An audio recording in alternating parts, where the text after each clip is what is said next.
Hello guys! Kakagising ko lang. Nandito kami sa labas ng bahay namin at nagkakape habang tumitingin sa mga alaga naming hayop. Maganda magkape kapag maulan kasi malamig, di ba? Dito sa amin kapag umuulan, nag-iigib kami ng tubig kasi walang agas ng gripo dito. Pinupuno lahat namin ang lahat ng container para meron kaming magamit pang araw-araw. Hindi ko alam kung ano ang dahilan kung bakit hindi umaagas ang tubig gripo dito. Pero kapag umuulan dito sa amin tapos inabot ito hanggang bukas, yung gripo namin dito ay umaawas na ng tubig. So pagkatapos umulan ng 4 na oras ay huminto na ito. Ito nga pala yung Golden State Bridge namin guys, right? Nagdahan-dahan lang ako sa pagtawid kasi baka mabali. Pupunta ako sa bahay nila tatay para makihiram ng motor. Malapit lang naman yung bahay nila tatay sa bahay nila mama. At pagpasok ko ng bahay, ito yung nakita ko.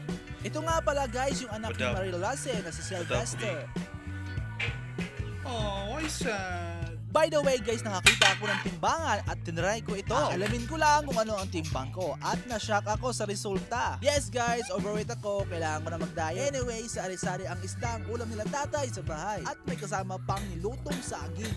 Pero ang pake ko talaga dito sa bahay nila tatay ay makihiram ng motor para ipakita sa inyo yung mga lugar dito sa Numancia na pwede nyong puntahan kasama yung kaibigan at pamilya. Unang-una, ang plaza ng Numancia na napakaganda, malinis at peaceful. Maraming magandang statwa na religious related. Nasa kaliwa, gitna at kanan meron. Na ang ibig sabihin lamang nito ay hindi tayo pinapabayaan ng Panginoon Diyos. Ang plaza guys ay madali lang hanapin dito sa Numancia dahil ang plaza ay nasa tapat lamang ng simbahan. Kaya puntahan mo na ang plaza ng Numancia. Ang sunod na pupuntahan naman natin ay ang sikat na paliguan ng Numancia ay ang Tabiki. Kasama na ito sa childhood memories ko. Maganda dito guys, libre lang, no entrance fee. Cottage lang ang babayaran, malinaw ang tubig, malamig, kaya puntahan mo na. Dito naman tayo sa boardwalk ng Numancia. Pwede mo rito isama ang iyong kaibigan, boyfriend, girlfriend at pamilya habang naglalakad or di naman kaya mag-rent ng bike. Maraming activities ang pwede nyong gawin dito like walking,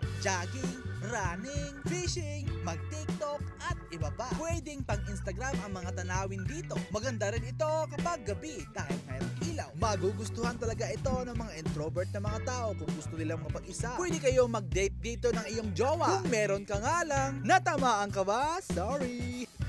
Ayun yung pinunta natin kanina, tapos nandito na tayo ngayon. So malayo-layo na yung napunta natin, right? Sa mga tao na mahilig mag-walking, magugustuhan nyo ito.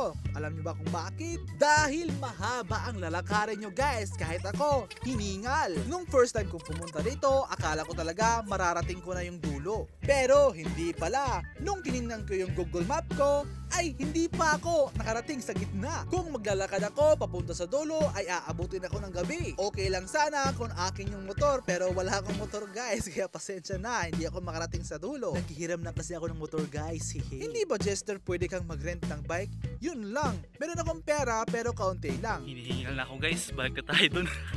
Ang layo pa, grabe. Malayo pa yung lalakarin natin pabalik. So ayun na nga guys, pauwi na ako'y pauwi na. Madadaanan natin yung mga pambot na nakarayda. At yun naman yung palengke ng Numancia. Maraming mga kainan ng mga turista o mga residente ng Numancia, grocery at ano pang mga tinda na pwede nyo makita dito sa Numancia. Kaya kung gusto nyo puntahan yung Numancia ay huwag na kayo magdalawang isip pa, kaya puntahan nyo na. Malapit na akong makarating sa bahay pero meron akong nakitang street food dito kaya kumain muna ako. Kaya maraming salamat sa panonood. Meron pa tong party, kaya abangan nyo guys. Don't forget to like and subscribe and press the bell button for more updates. It's your boy, J. Prudent TV. Adios! Kick